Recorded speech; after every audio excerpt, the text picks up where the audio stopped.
क्योंकि उनकी कल्पना थी कि जो अगर हमको काम करना है और जो उनका लक्ष्य है 2047 के विकसित भारत का, तो उसको पूरा करने के लिए जब तक हर क्षेत्र में काम नहीं हो तब तक विकसित भारत की कल्पना नहीं हो सकती।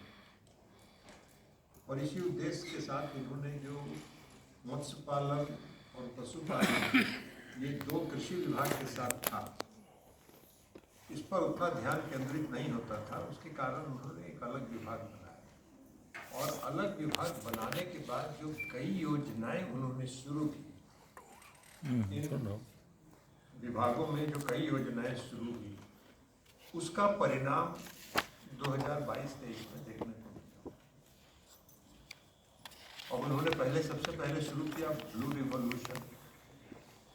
उसके बाद उन्होंने योजना प्रारंभ किया जो fisheries and aquaculture infrastructure development fund FIDF, फिर प्रधानमंत्री मत्स्य संपदा योजना, और उसके बाद प्रधानमंत्री मत्स्य संपदा योजना का एक सब कंपोनेंट सह योजना करके उन्होंने शुरू किया।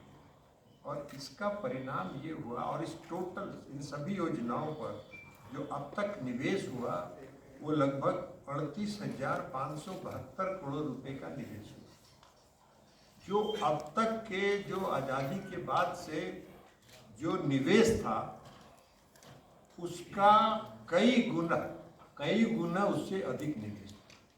और इसका परिणाम क्या हुआ कि रिकॉर्ड प्रोडक्शन, आज दुनिया में, विश्व में मत्स्य उत्पादन के क्षेत्र में हमारा देश विश्व में दूसरे स्थान पर। हम आपको आंकड़ा बताएंगे कि 2013-14 में जहां हमारा प्रोडक्शन 95.7 लाख टन था, वो 2022-23 में बढ़कर 175.45 लाख टन हो गया, जो 83% ग्रोथ था।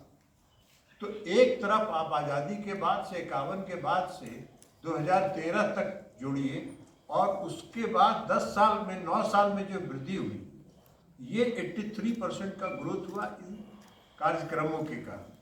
उसी तरह इंग्लैंड वाटर जो फिशरी है, उसमें जो प्रोडक्शन हुआ 2013-14 तक मात्र 61.36 लाख टन का प्रोडक्शन था,